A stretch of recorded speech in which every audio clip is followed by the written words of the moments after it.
All right, let's do this. Here I am. What is up, everybody? My name is Stony. I am an old guy. Well, I was an old fat guy who was relearning BMX, and then I got really into BMX and I lost probably 60 pounds. So I'm a formerly fat guy relearning BMX, but it doesn't sound as marketable. But thank you for hitting the play button. I am so excited about tonight for a lot of reasons.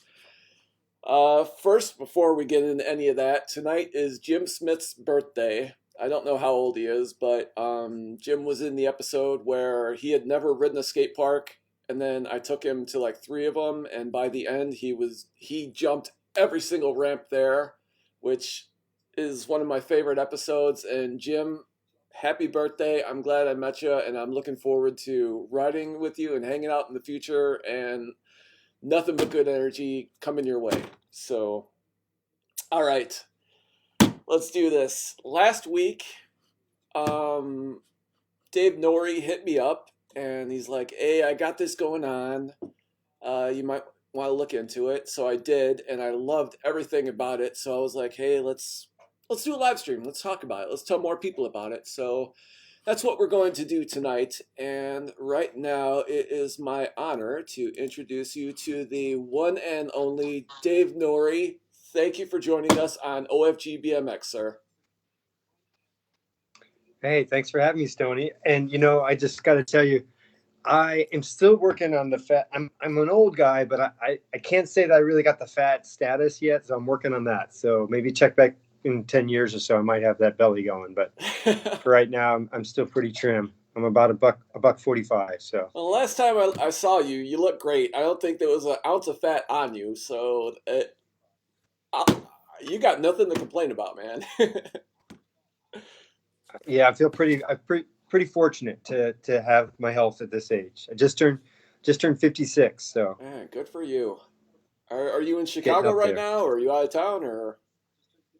Yeah, I'm in Chicago actually. I'm spending some time with my dad and just trying to help out. He's got some extra care that he needs at the moment right now, so I'm here to help out. Okay, okay.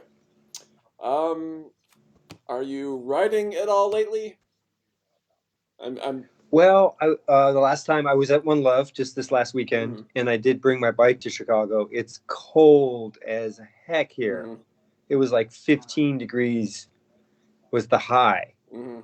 Um, and I haven't hooked up with the Flatopia guys yet, but that's my plan. Is when I get things a little bit more settled with my father's affairs, I'll be able to get some riding, and maybe this weekend. So, Right, right. uh, yeah. As far as in general, I've been hitting a lot of events, and when I get home, I'm pretty busy, so I'm not riding as much as I would like to.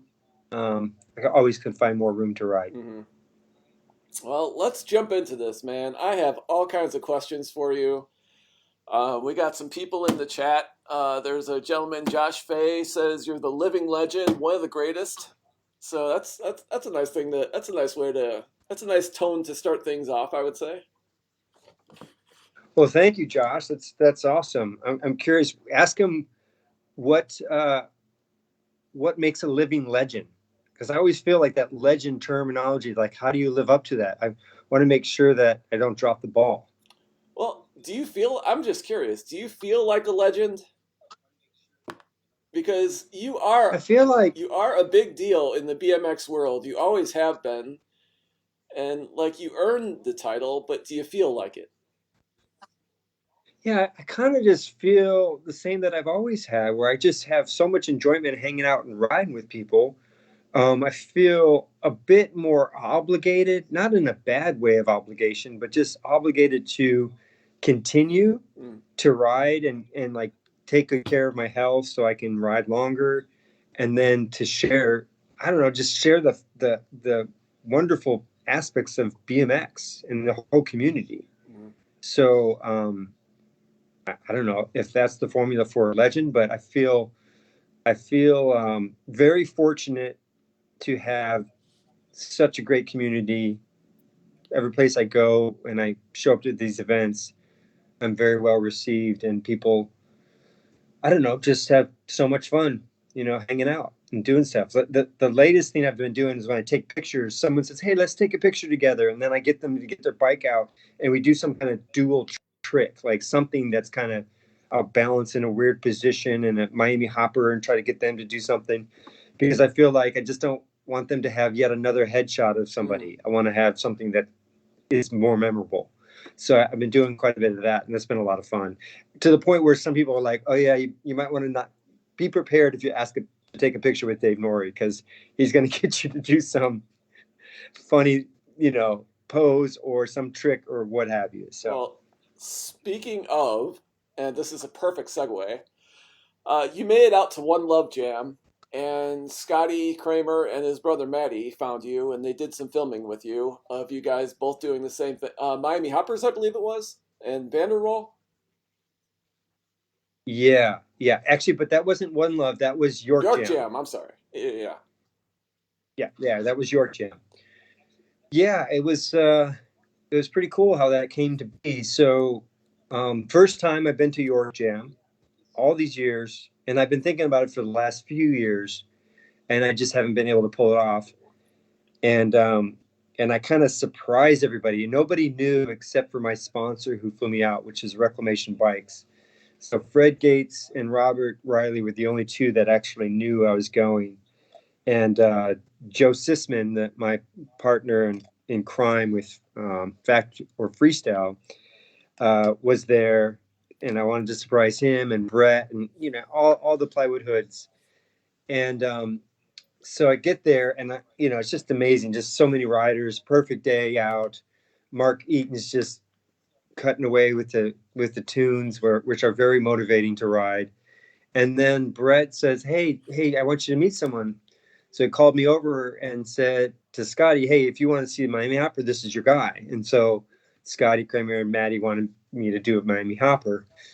So I did it, and then I did I did the wedge, and I did this peg spin, and then I said, "Hey, do you guys want to see something else?" And they're like, "Sure, yeah, anything you want to show us." So I showed them a Vanderroll, and then I started to like walk Maddie through what it would take, and it was just hilarious because we had him do it on the grass, just to be smart about it, and he was very quick to learn. I was so Mm-hmm. impressed by.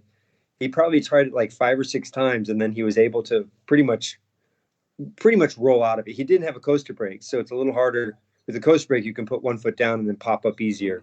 It's freewheel, but still, I think he's really got amazing skills to be able to just kind of do it that quickly.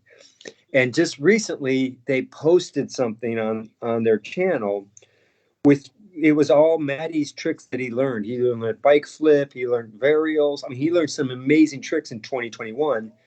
And he Scotty said, "Hey, if anyone has any ideas," so I put $200 on if he does a half bike flip to upside down Vanderroll. So I've done an upside down Vanderroll, and what you do is you flip the bike upside down, and then you flip over, and you instead of use the handlebars, you use the front wheel to lean over. It's really pretty tricky, but I got $200 if Maddie can do that. A fly out bike flip, land upside down, and then upside down Vanderroll. Jeez. What do you think? I couldn't do it. I don't know if Maddie will take me up on it, but I think it'd be great if you could, because it's incorporating like a really fancy new school, fly out bike Mm-hmm. flip, just a half bike flip, and then a really crazy old school variation, which is called the Majors roll, because this guy Majors in Florida is one that told me about that trick, where he said, have you ever tried a Vanderroll upside down? And I said, no, I hadn't. And so I tried it in the grass, and this was like 2016 at an AFA contest, and he showed it to me the pre-jam at Chad DeGroot's shop at Mr. B's, where he told me about it. He didn't show me. He told me about it, and I tried it, and then I ended up doing it in my run in the contest. But I haven't done a lot. I've only tried a few. They're not very consistent. But I'd love to see Maddie's attempt to it, and who knows? He might take it up on it. It would be great. I was watching and I was like, please get him to try a Gumby. Please get him to try a Gumby.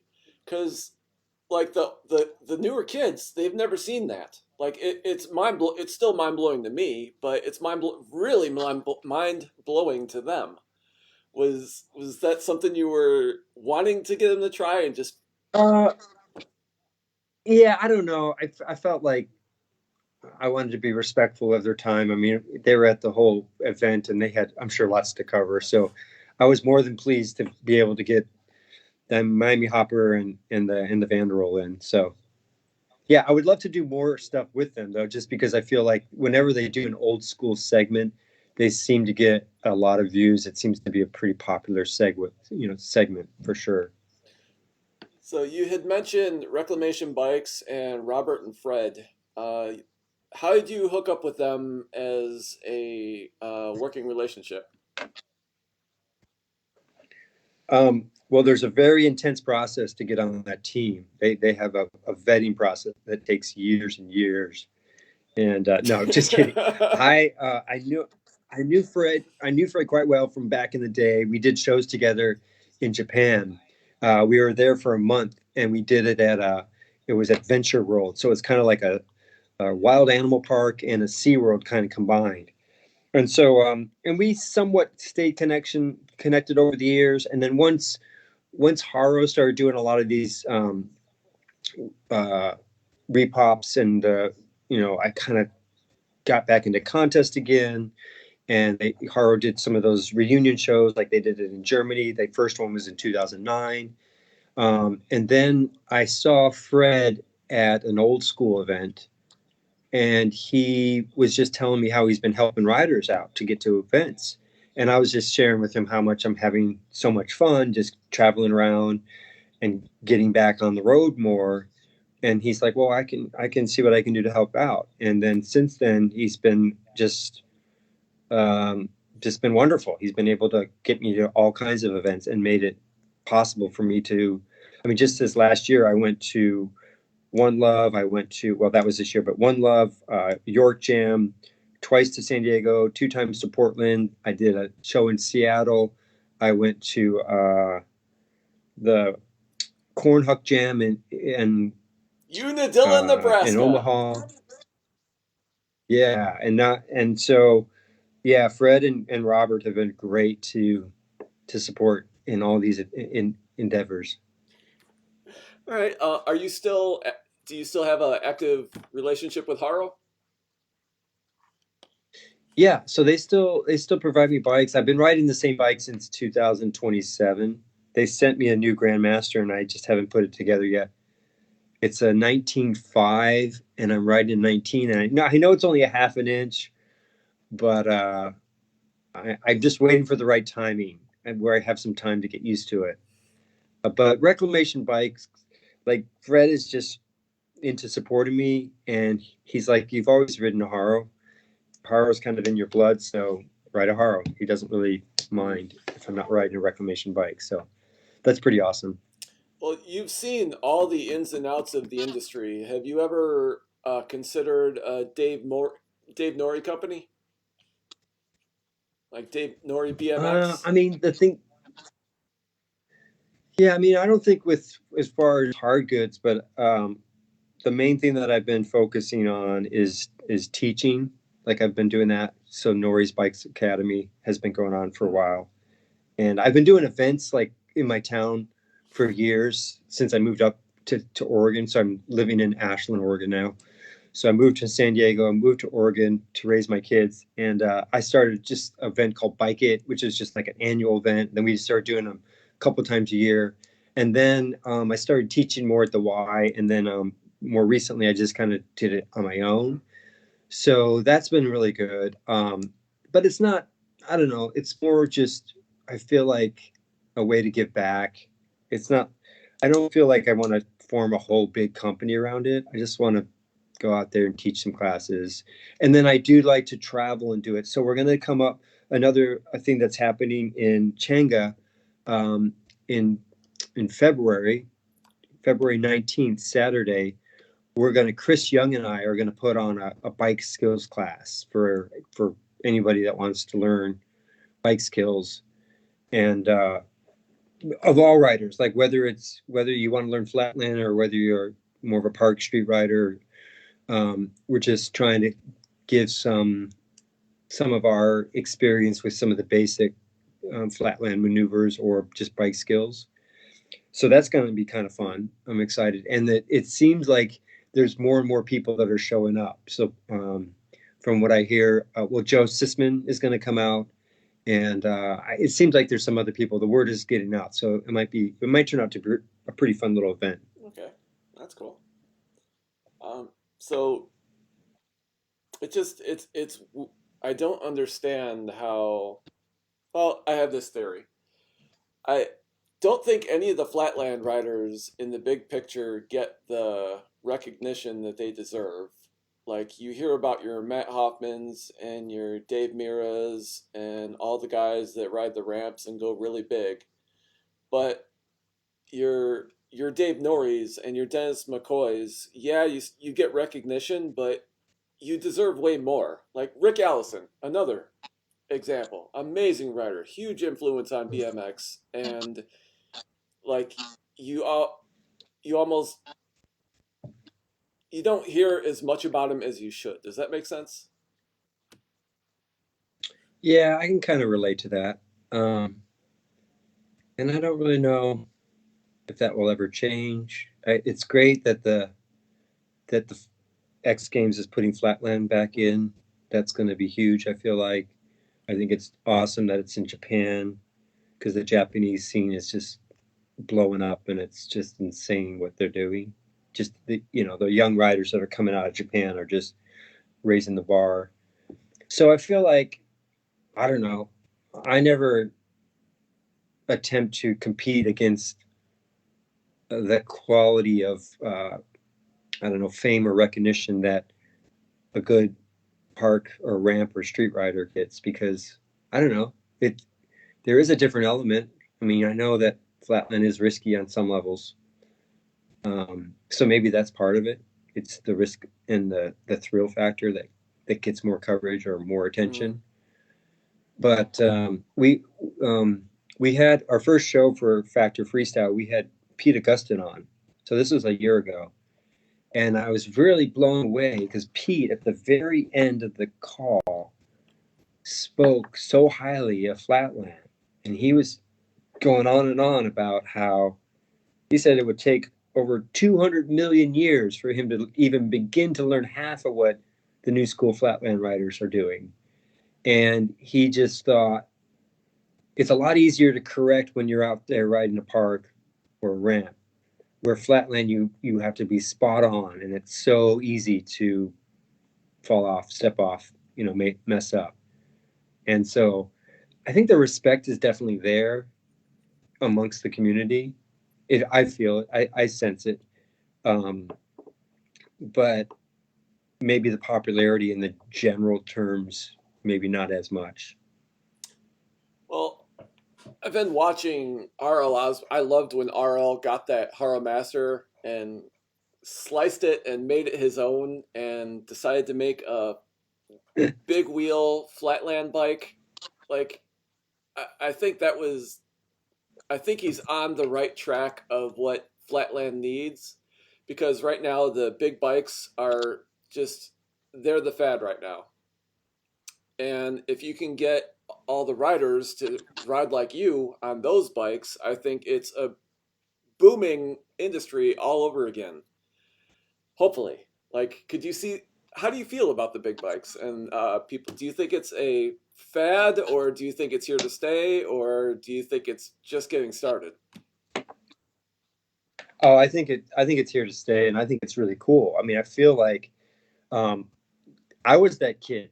I was that kid in San Diego. I did wheelies, like wheelies and bunny hops and kickouts. Like that's what we did. And then it only happened to evolve into more flatland. But I was like a street Mm. rider, and I feel like that's what the big. That's such a great scene. I watch videos of that all the time, and they're doing freestyle. You see all the variations in the wheelies and switching on. They got pegs on, and I feel like maybe starting to do more events that cross over to where they could see more flatland and uh, and be exposed to it and get ideas off of it would be cool.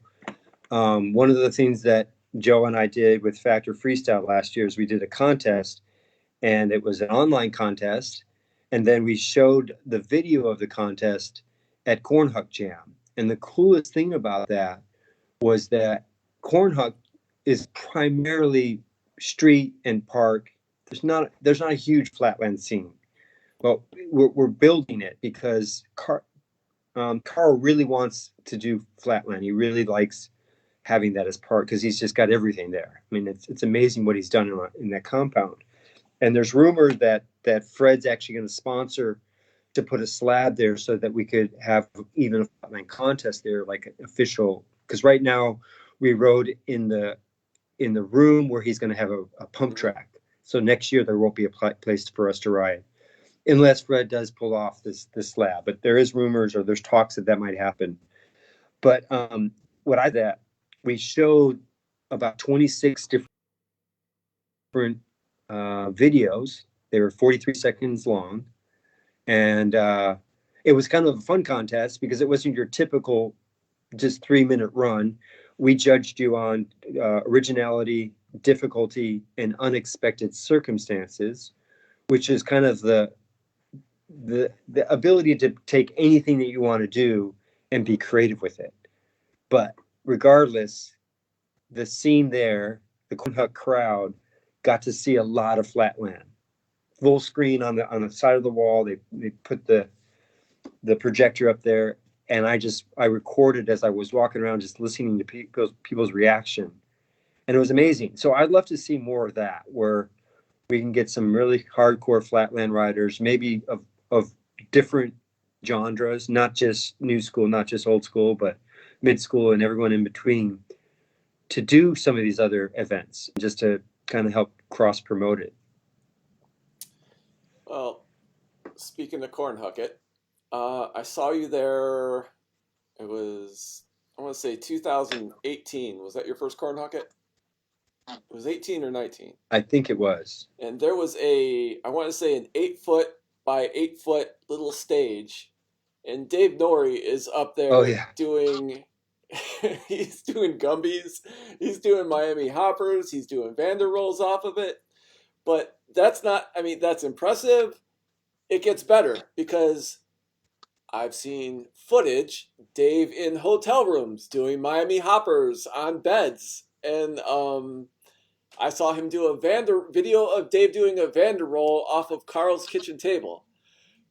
Dave, what's the weirdest thing you've ridden on, and what did you do on it? Let me think about that. I think, well, the one that came to mind that was one of the funnest things. It wasn't that weird, but it's fun how it came to be. We did a jam. Again, Fred helped to sponsor this, so thanks for Reclamation Bikes for all the support. And we did just a jam. We called it Cash for Radness at the Old School event this last year. And my mom comes out to these events. She's been loving coming out for the last few years. And her and I always collaborate and come up with ideas. And I was telling her I'm doing this jam, and we're going to give like cash just to people, like cash prizes for people that do rad stuff. So kind of a pretty laid back style. And we're sitting there at breakfast, and my mom and I are talking about the day's events. And I thought, I have to come up with something to start off, to kick off the jam. So I decided to do a Gumby and then have 4 people come over and pick me up while I'm in the Gumby and then set me back down. And I picked 4 people that were like really important people in my life that helped me through my career. So I picked Pete Augustin, Fred Gates from Reclamation Bikes, Bob Harrow, and Xavier Mendez. Because all 4 of those people have been super supportive in my career for many years, for various different reasons in various different ways. So my mom is like all excited, and she's hearing the story, and she's like, and let me interrupt. I got to tell you, we can have you lift it up in a Gumby, and then we'll have Ratty Matty come underneath you and ride underneath you. And I was like, Mom, "Oh, Mom, please." And I couldn't believe it. I said, "Mom," and she's like, "What?" I go, "That's such a great idea. And there's no way I can say no." But I didn't want to practice this because I just want to do this. And it was like taking it a lot more of a risk because I don't know how much space there's going to be. And I'm just telling these four people to just come pick me up. And now this guy's going to ride between us. Anyhow, we pulled it off and we did one take and it worked perfect. And so I'm always thinking of something different and something unique and fun and, just to mix it up. See, that's what I really respect about you because most people at this stage in life, they're just trying to maintain their skills. You're still coming up with new stuff. And I was watching we like I've been if I can't sleep at night, I'll just go through the internet and look at videos and lately I've been doing I was like, well, I'm watching it anyway, why not live stream it? So I've been watching videos with people and every time your segments come up and I'm watching you ride, you still do almost everything you used to do. Like, you haven't lost any tricks, have you? Oh yeah, no, there's some tricks that I've lost, Really? but I've been pretty fortunate. Yeah, because yeah, I mean, just like anything, if I had more time to practice, maybe I could get those tricks back, or they're just not as consistent.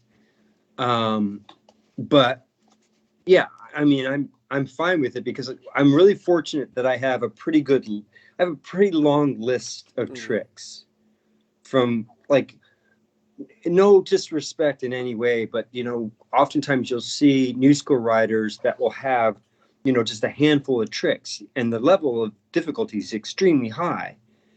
But there's not like I have so many different things I can fall back to, like hopping tricks and balance Mm. tricks, and all my original goofy tricks like the handstands and the gumbies, and I don't know. So I feel like I have, and then there's just these creative ones. I love riding with people where we just come up with ideas. When I was at the York Jam, and I was riding with Dane, and he said, "Hey, why don't you do the ugliest trick?" No, what did he say? Do the trick that you least like. And we were just doing tricks that we least like. And he does an upside down pedaling, what I would call an ice cream man, but he's on the pedals pedaling Mm. backwards, and I'm like, dude, that's so hard. And that's like your least favorite trick. It's like like a show trick. I can't remember which one I did. I did something really silly. But anyhow, so I feel like having those sessions, and that's kind of how I've always ridden, where it's just riding with other people and doing a collaboration. And like we're working on lawnmowers, and then we're like, okay, what kind of different variations of a lawnmower could we do that hasn't been done, Mm. or something that's just completely new, and come up with it. I love watching James White. You follow James White? Do you watch much of him? I don't. I'm not familiar with them. You got to check him out. So he's from England, and like currently he's doing. I've always loved doing pedal spins, and he's currently doing pedal sliders. So he'll do like a forward half lash, and then he'll drop down to the pedal, and he just slides on the pedal. Then he takes both his hands off, and he's just sliding on the pedal forward. And he's great. He's very inspiring, because it's an indication that there's no end. There's no end to the madness in Flatland. I don't think so. All right. Let's talk a little bit of fact or freestyle. And I'm excited to do this because, well, first of all, Okay. let me tell you.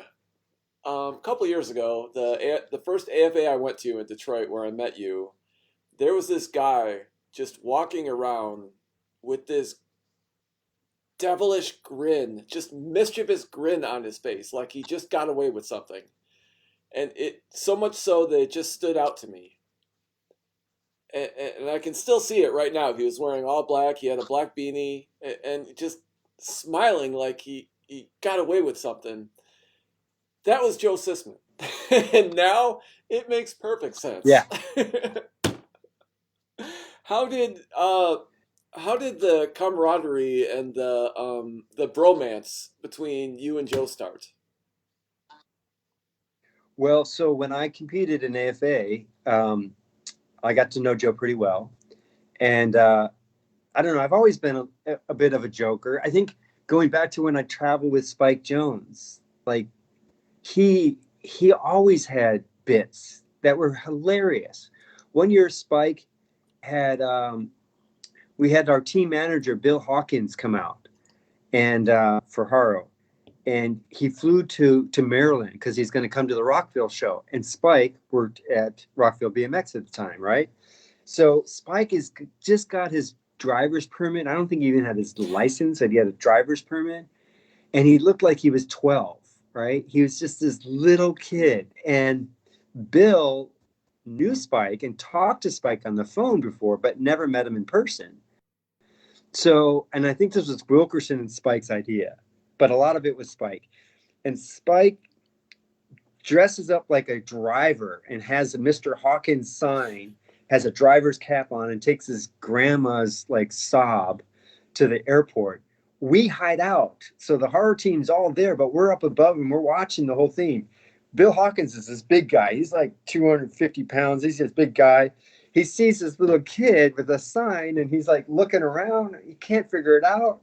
And he's like, okay, hands him his bag, right? So Spike takes the bag and he's kind of like dragging it like it's really heavy. And then he's trying to get it in the trunk, and Spike's just making this whole elaborate thing. Meanwhile, we're up at the top. We're watching this whole thing, just trying not to crack up so loud that Bill's going to hear us.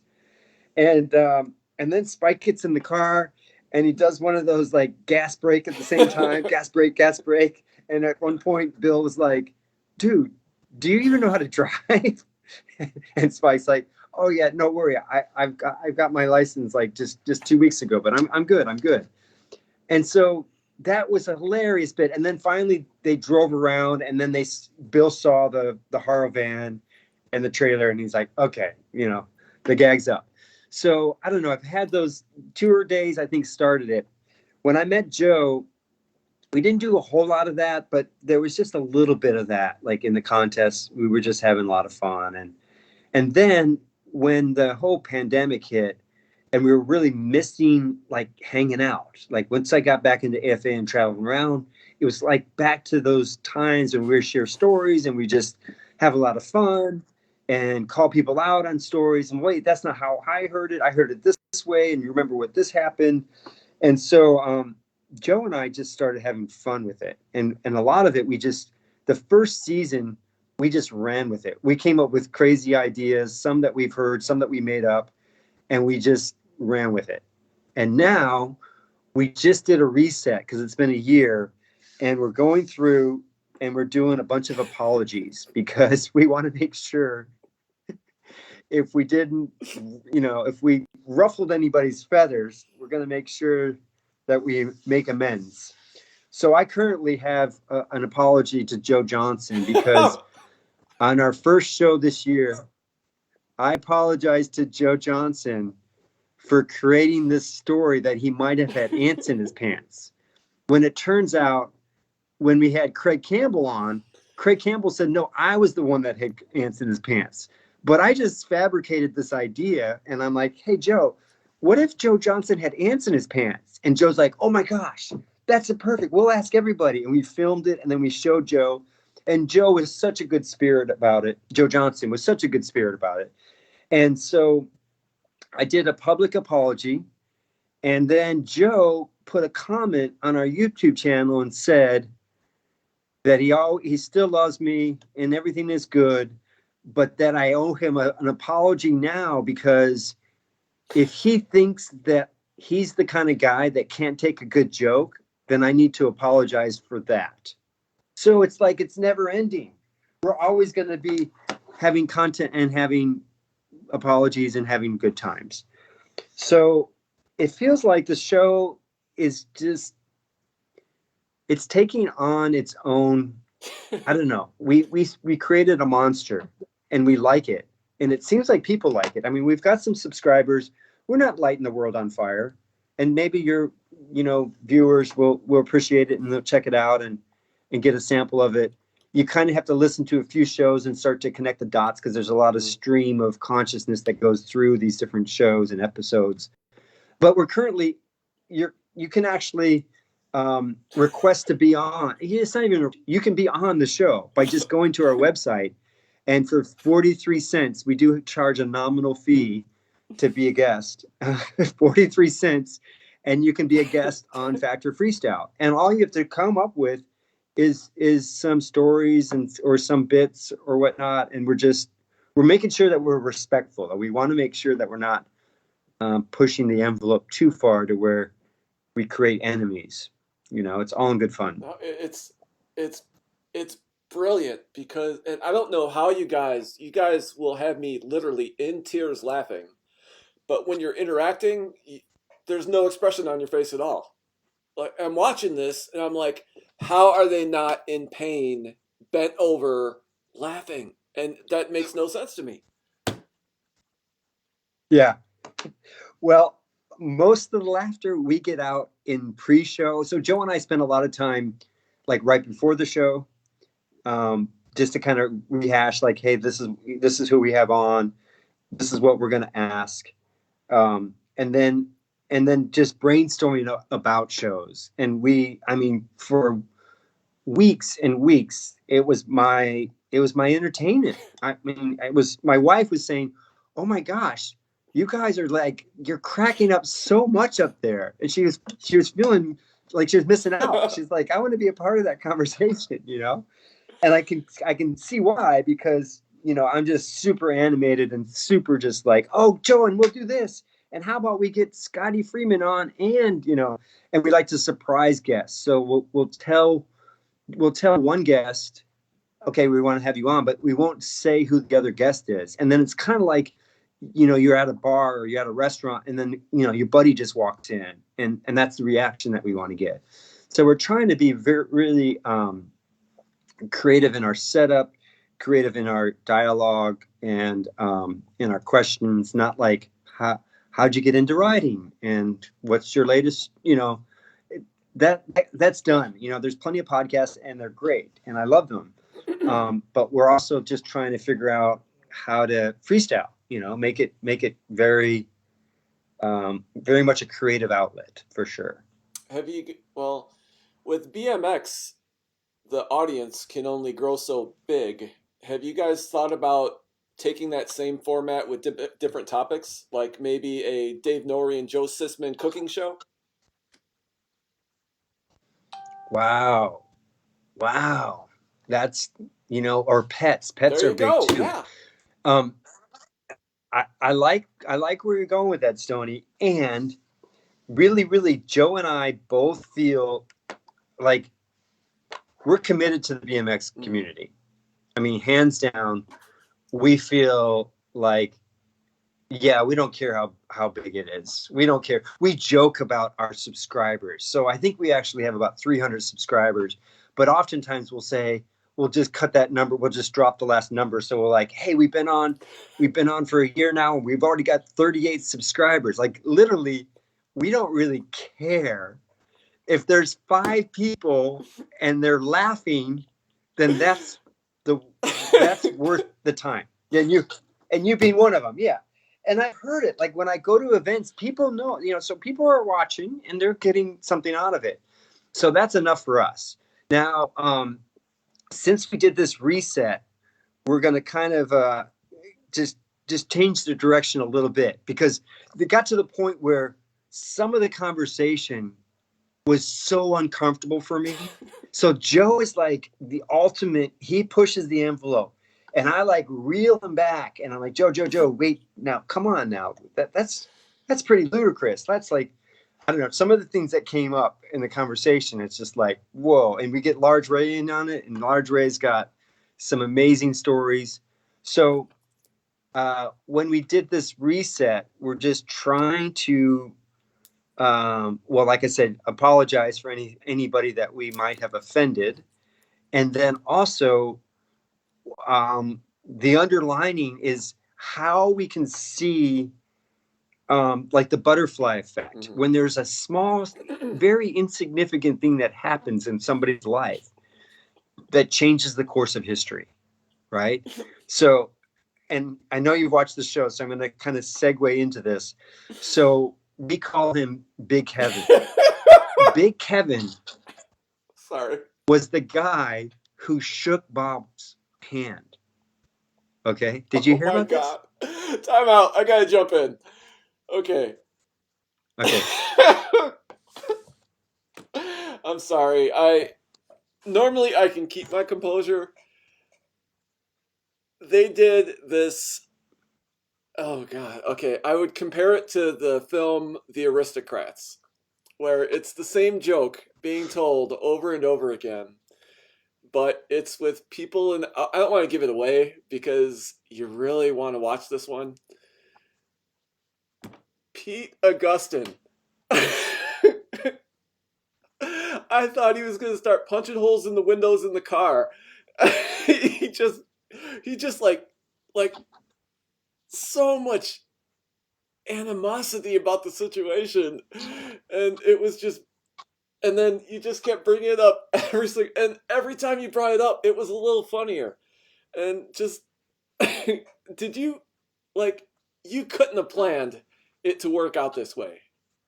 No, no, and that's the beauty of when you do something like this, and that's why we hope that everybody can kind of realize they have this opportunity. That literally magic happens when you get in this creative mindset that Joe and I have kind of like got in sync. And I mean, we so many times we're like, what the, like when Crank Campbell told us that he had ants in his pants when he was on the bar at the two hip contest. And we're like, whoa, wait a minute. So we got the wrong rider all this time. It wasn't Joe, it was Craig Campbell. Or when we were talking to, we had Tim Knoll on our show, and we had Pedro Mello and George Manos. And so it was all about creativity. Like we're like, because these writers are super creative in the way that they, you know, like the way that they've done their Flatland edits and how they've approached it. And so that was the theme of the show. So we always have like a general theme, and we usually have a Rob Lowe quote that kind of encompasses the Hmm. show. Well, we got this idea that somehow fortune cookies came up, and we're like, fortune cookies are so lame because the fortunes are so, they're not very creative. Now here we have five very creative individuals. We should start a fortune cookie. So George Manos, do you know that writer, George Manos? I don't know him. And I'm he's always familiar in the with him. black. Yeah. So he always rides in the black. Actually, he's recently done some more stuff in the light. He's coming out into the light now, but he's always done like really dark edits. You can barely see him, and he's doing brakeless, pegless tricks. He's like a Chad Johnston. And so he he said, "Oh, you should do black fortune cookies with real fortunes that actually have some meaning to it." So then Pedro, at that very moment, is like, "Well, wait." And he reaches down and he pulls out a fortune cookie that he just happened to have on his desk. And he opens it up. I can't remember what it was said. It was something really lame, like, "You are going to go find fortune in your purchases," or something like very vague, right? So many times those things had happened where it's just being in harmony, and we love that. Joe and I just were in awe over that so many times. when when we were at the Ohio show and Joe came up to my table and we were talking, and I was like, I'm afraid to say anything because I don't want it to be exploited and all over the internet and misunderstood, and then I'm making excuses. And he's like, those are my friends, right? And I'm like, I do, just I'm not smart enough to hang with that kind of conversation. No, not me. And so, but I love watching it. And as an editor and someone who produces content, I see it, and just like, it's not just good content, like it's the complete package. Like the editing is fantastic. The chemistry is fantastic. Like everything about it is great, and I just want more people to see it.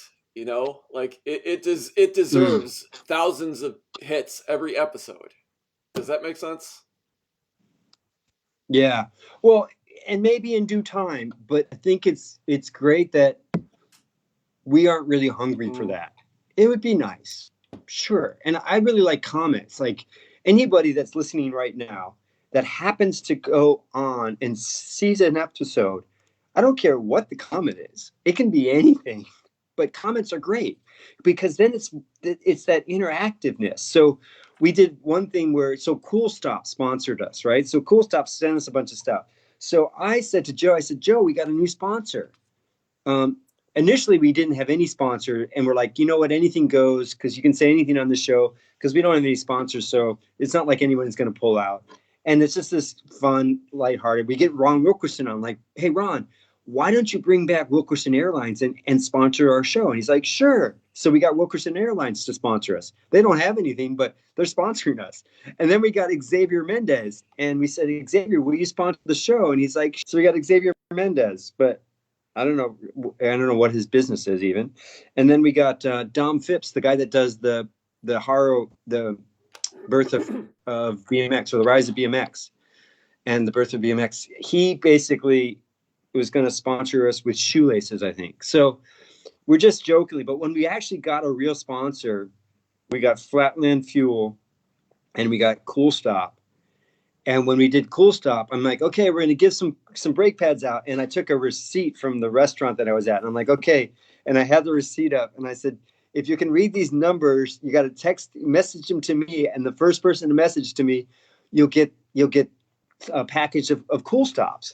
And then Joe is cracking up because he can't even see the number. And I'm holding it up and I'm trying to do a screenshot and sharing. I mean, it was just hilarious. Well, it turns out that the guy that won it was this guy Mike from his name is Mike Webb, and he's from England. And I said, hey Mike, is there any way you can get Mark on the show? Because we would love to have Mark on the show. mm, You know who Mark Webb is, mm. right? And he's like, no, that's not my brother. That's not, I just like assumed like it was like he was relative to it.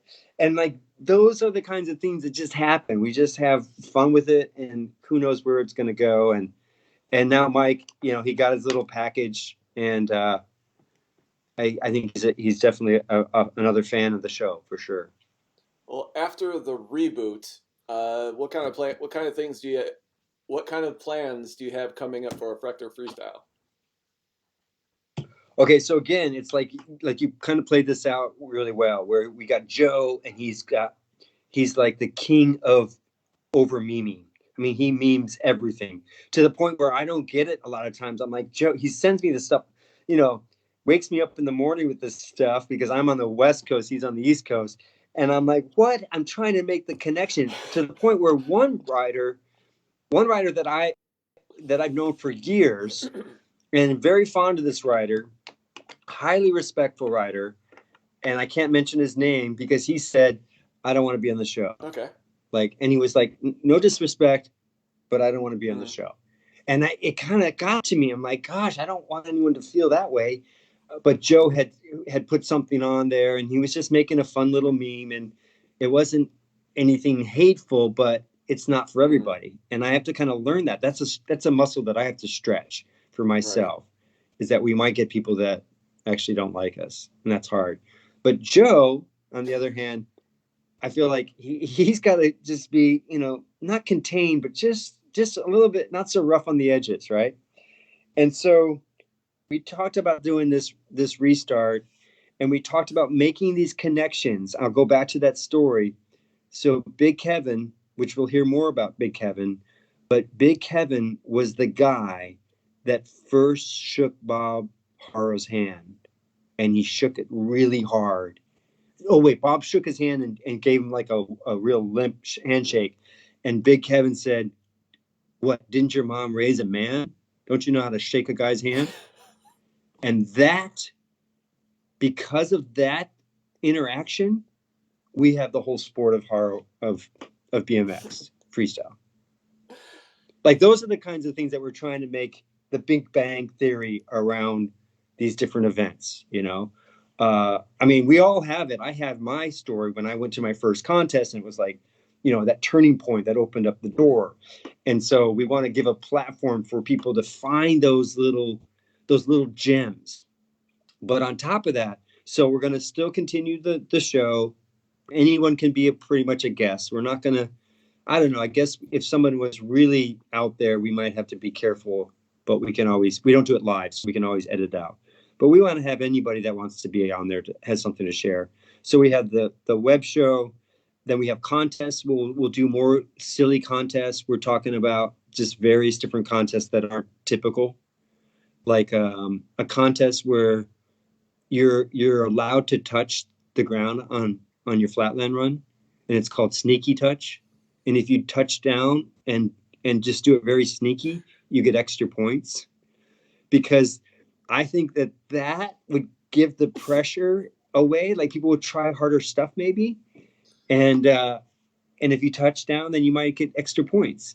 Gosh, we had some other ones. I can't remember the other contests. Oh, we're gonna have a talk off God. between Montana Ricky and Scott Powell, and they're gonna have a talk off, and inside. Okay, listen to this, Stoney. You're gonna love this. So we're gonna have a talk off. We don't know how long it's gonna go, but it could be 6 hours, 7 hours. Who knows? But we're just gonna have them talk until whoever hangs up the phone. Then we're gonna have a contest, and the viewers that want to listen to that content, if they can find, they're going to be able to take some of the content and edit out 3 minutes like it's a contest and submit it to us to enter their content of the talk off. Whatever it is, they can be creative. They can splice it. They can edit it. They can create storylines. And it's going to be a talk off contest. And then they're going to be the winner, whoever talks the most. But then there's also going to be an opportunity for listeners to take that content and submit it as an entry. Wow. That's brilliant. Yeah, I mean, who knows who's going to take that on? But again, it's just having fun. Okay, so that's the second thing. And then the third thing, which I'm really excited about, because I feel so fortunate all these years that I've traveled, that I met amazing people. Like, when you and I met, I thought it was great. Like, just hearing what you're up to. And I was just so supportive, and I was so glad, because I feel like me staying, keeping active and getting back on the road more. There's been many people that have gotten their bike out. I met this guy, Dave, who just moved back to San Diego. He says, I just built my bike. I haven't ridden for 30 years. He's at One Love Jam. And he's like, I just moved to San Diego. I'm like, Dave, I actually moved to Oregon like 30 years or 25 years ago. And he's like, oh, like, he didn't even know he was that far out of the scene for that long. He thought I was still going to be at Mission Beach, which I do go occasionally. But I love the fact that people are getting back into riding in their 40s and 50s, right? So we're going to do this thing called Summit 43, and it's launching the 43rd day of the year, which is February 12th. And we selected 3 gems. So again, we've had all these different people on, and we found that everyone has something incredibly valuable to offer. So we kind of came up with this workshop, and it's 3 2-hour workshops that start on Saturday the 12th, and then we'll continue for the next 3 weeks. We're going to kick it off with Ron Wilkerson. And I said, Ron, I just want you to talk about your perspective on life. Because if everybody can have just a little bit of Ron Wilkerson's perspective on life, I think the world would be a better place. Like, he has got such a great out view. I mean, just about life and people, and I just have so much respect for him. So that's the first. He's like the keynote speaker. Then the next week we're going to have Scott Hagnes. Do you know that name? The bodybuilder. The yeah, Yeah, yeah. unlimited, unlimited coaching. So both Joe and I have been working with him, and he's amazing. And again, he's out there. Like, I had tennis elbow for the first time ever when I went down to San Diego for my Master of Balance Jam that I did with Robert Peterson. and my arm completely flared up, and I never had this before. And my regular doctor I went to is like, oh, you got to rest, and you won't be able to ride, and there's not a lot you can do. You got to wear this brace, and I heard a lot of people that really struggle with it for years, and I was really starting to get depressed. Scott, simple little exercise. You take a stick and you twist your arm around it, you stretch your arm out. I did it for a couple weeks, and I still do it pretty regularly. I haven't had a problem since. So he's like, he's a godsend in our at our age, having someone that can help you. And this 2 hour will give you a sample of it, and then people can work with them individually if they so choose to. But I want to get it out there. I feel like people want to be more flexible, want to be more, have more strength and be able to ride longer. So that's, I think, a huge, huge benefit.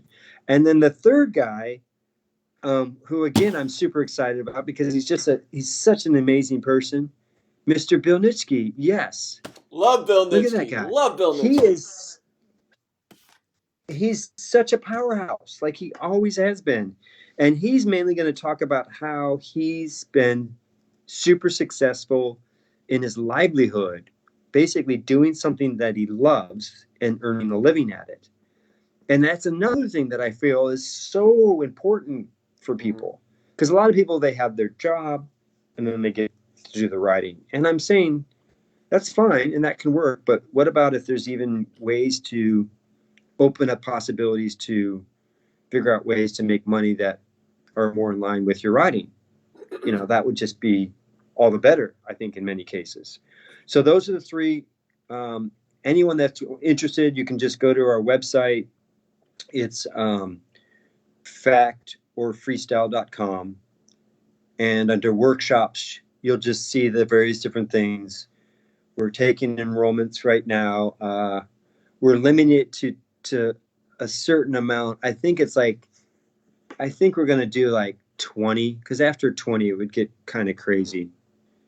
But it's $43 and you get all 3 seminars. It's 2 hours each. It's $43 on the 43rd day of the year. Did I get that right? Correct. I when you had well, let me backtrack. Before he passed away, I was involved in Kevin and Alyssa's Journey for Wellness, and 3 times a week there was a group of like 12, 13 of us, and it would be like a little live stream, and he'd talk to us and just give us like soul food for the week, just to get through it. And then everyone there was a family. We all interacted, and it was what I needed, I guess.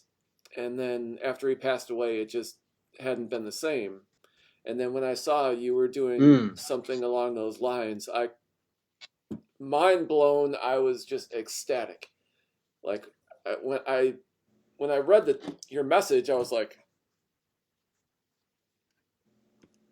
and I went through a whole series of emotions about how much I loved when Kevin was doing it, and I'm hoping that the people who subscribe to it get that same burst of just joy out of it. And with the people you have, Yeah.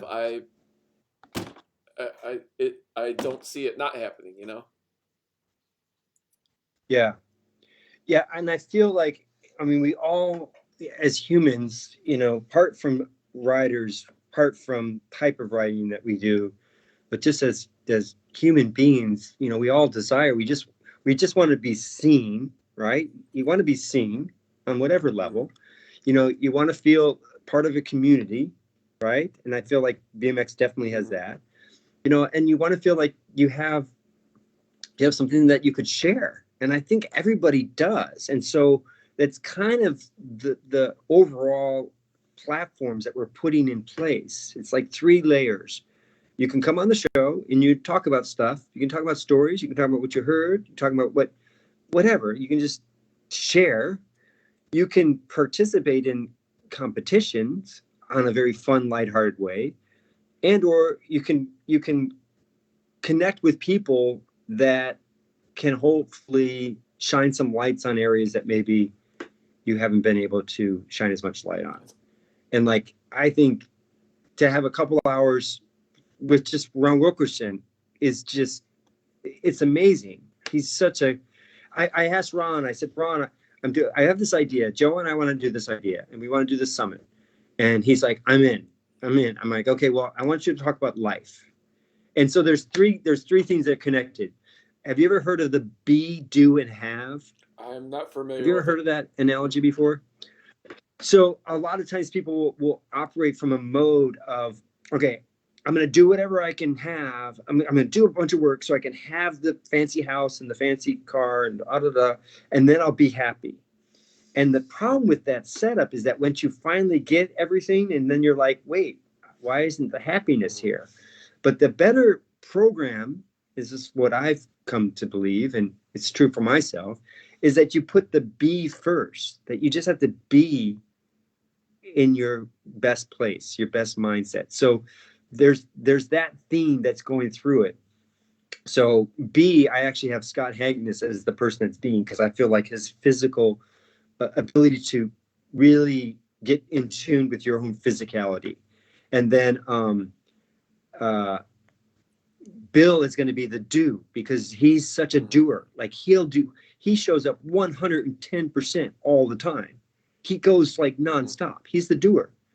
And then Wilkerson is the have. Like what he has, his perspective on life. I said, Ron, I just want you to talk about life and the secrets that you found in life. He's like, oh, I don't need 2 hours. I only need 3 minutes. And I'm like, Ron, that's exactly why I wanted to have you on.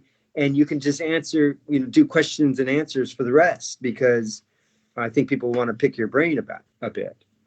So I feel like it, it will probably, there'll probably be more, because I'm thinking of more people that I've encountered, um, both on the show Factor Freestyle and then just through travels, that definitely have a lot to Right, offer. right.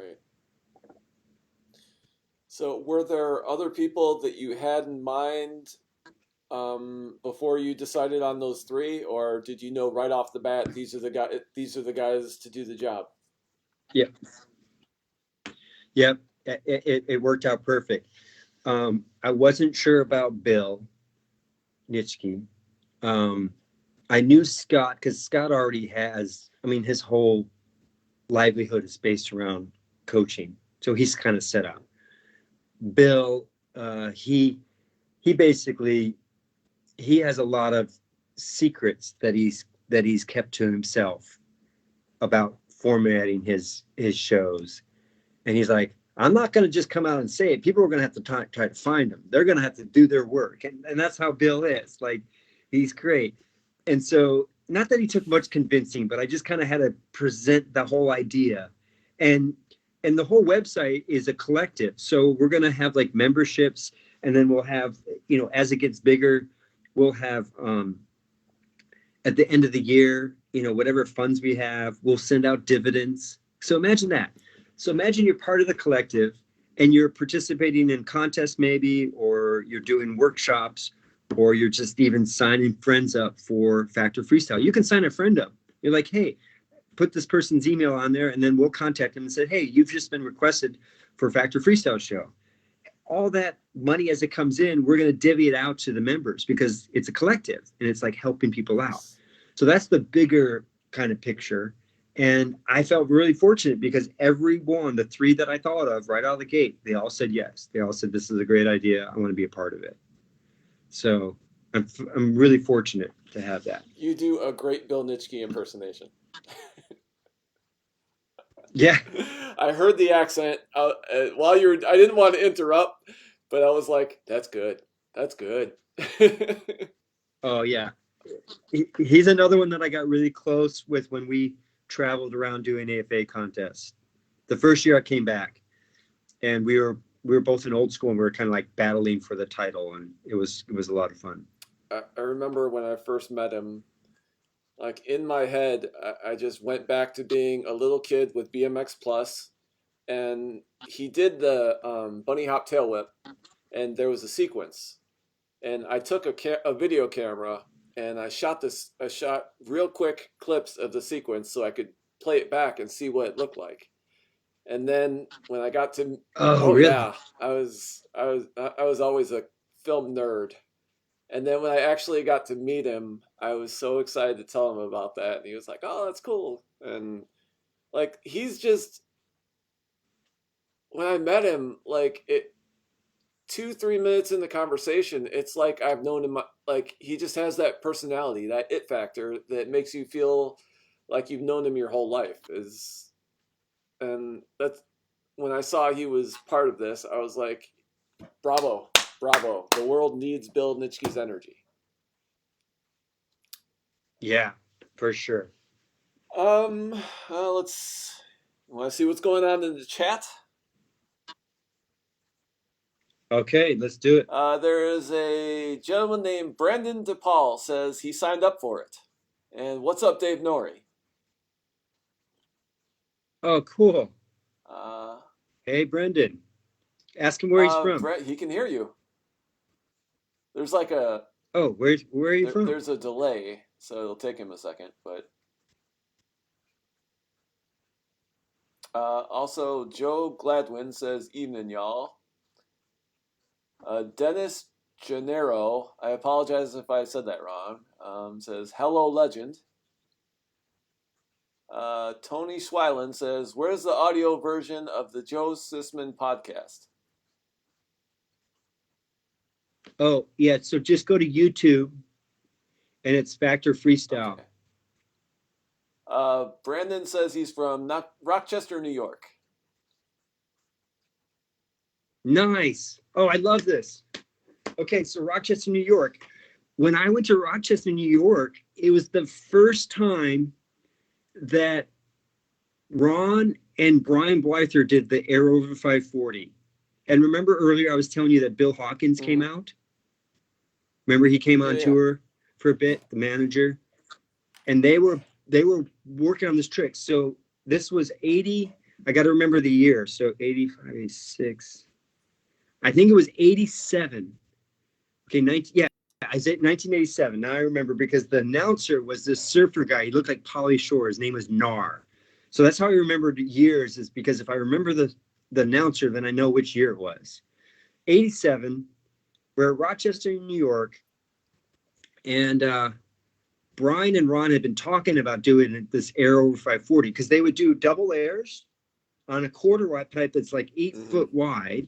And then, so Ron used to go under, Brian would go over. And then Brian would go under, Ron would go over, right? And they do some other variations.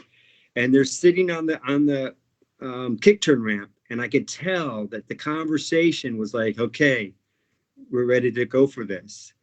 And Bill was there watching, and Ron went as high as he could.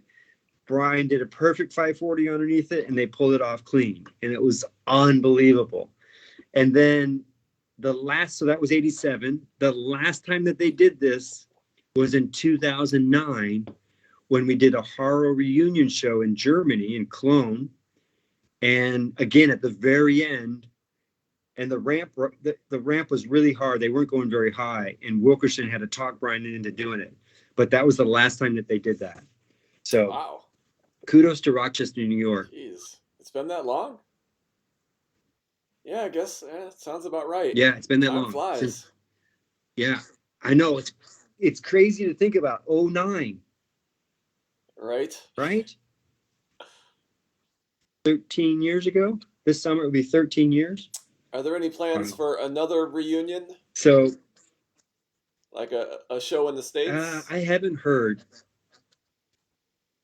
I haven't heard, but it would be fun if we got uh if we did another tour, Ron, That would Brian, be and I. awesome.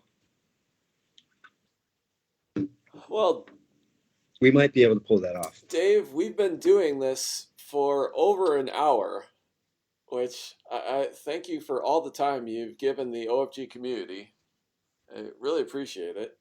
We are going to wind Sure. this down. Before we do, I have your links. Wait, hold on. There we go. go. I have your links as factorfreestyle.com, Dave Nourie's Instagram, the Factor Freestyle Instagram, the footprints in the spam Instagram, and Gumbyland Instagram. Are there any websites or sponsors or plugs you would like to get out there? Well, I want to thank Reclamation Bikes because they're amazing, and Fred and Robert have done so much. Vans is another one. They continue to support me. Haro is always there, got my back and helping me out with product. Standard, Rick Montiero still sends me handlebars after all these years. But you know what? The cool thing is that he's only had to send me 2 pairs of bars my whole riding career because their bars last his bars last so long. So Standard, Vans, and then Cool Stop. Cool Stop is another new one that's started sponsoring me. So thank you for the support. And then just make sure that people know that our show, I mean, they can get to the Factor Freestyle audio show through our website, factorfreestyle.com, but you could also put the YouTube channel because that's where we post all that. We need to branch off. We need to start putting on more platforms. Currently, it's just on YouTube. Okay. So we're going to wrap this up. Again, Dave, thank you so much for coming on. I had a blast. I love picking your brain. You're one of my favorite people to pick your brain. So, Cool. I'm making sure there's nothing else. All right, we are good. We're going to log out, everybody. Thanks for watching. Dave, the floor is yours. Parting words. I just thanks everyone. Guys, I'm glad that I had this opportunity to share some of the things that I've been working on, and hopefully I'll be able to see you at the next jam or event or a Factor Freestyle episode. So, All right, peace. peace out, everybody. Thank you for watching.